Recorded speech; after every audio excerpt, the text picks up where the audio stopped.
Using a lob wedge is actually stopping you hitting high, soft lob shots. And we need to hit them high and soft because it is frozen solid out here today. You're stuck short-sighted behind a deep bunker. You've got no room to work with. You need to pull out the infamous flop shot to have any chance of making up and down. You pull out the lob wedge, make a long, hopeful backswing, then it all gets ugly. It's thinned through the back of the green or it's duffed into the bunker.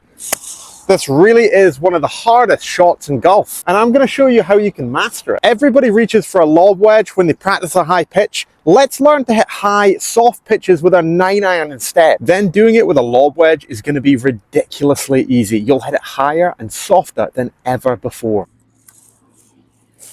If this is the first lesson of mine you've watched, then please consider subscribing to the channel so you never miss a free video. We've got our 9-iron here, our stance is wide, the ball is positioned just inside our left heel, and the club face is slightly open.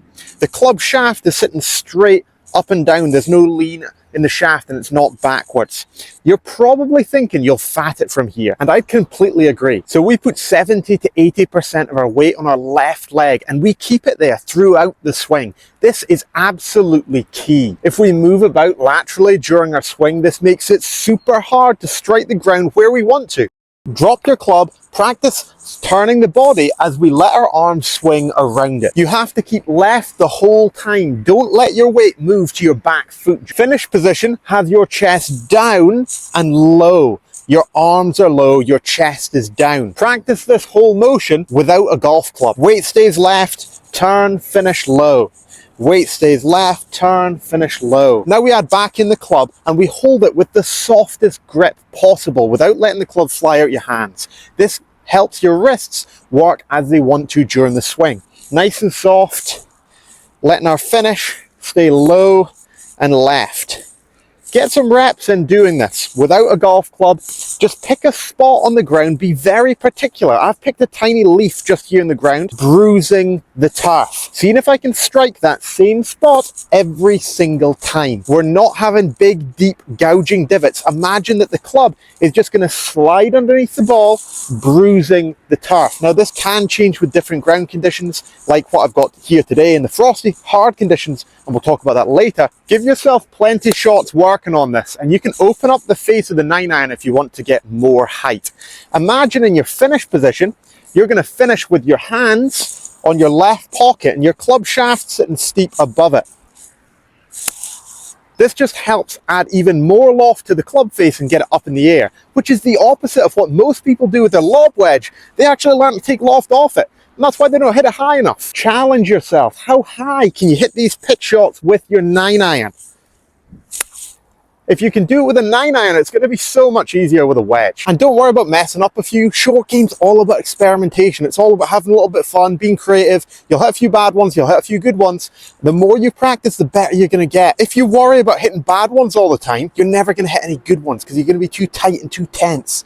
Now swap out your 9-iron for a lob wedge and watch how easy it is to hit high, soft lob shots.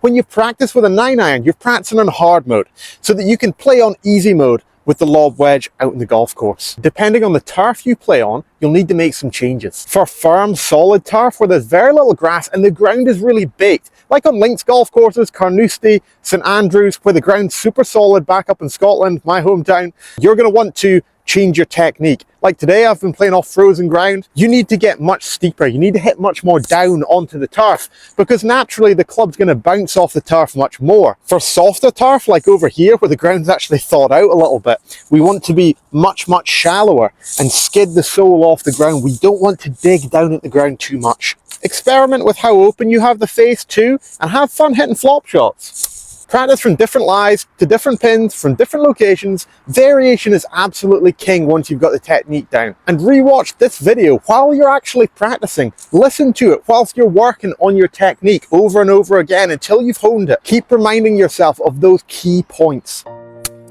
Thanks for watching, subscribe so you never miss a free video, and check out the description for my coaching, practice plans, and free guides. If you enjoyed this video, please give it a thumbs up and drop your thoughts down in the comments. Check out the videos above to continue leveling up your game.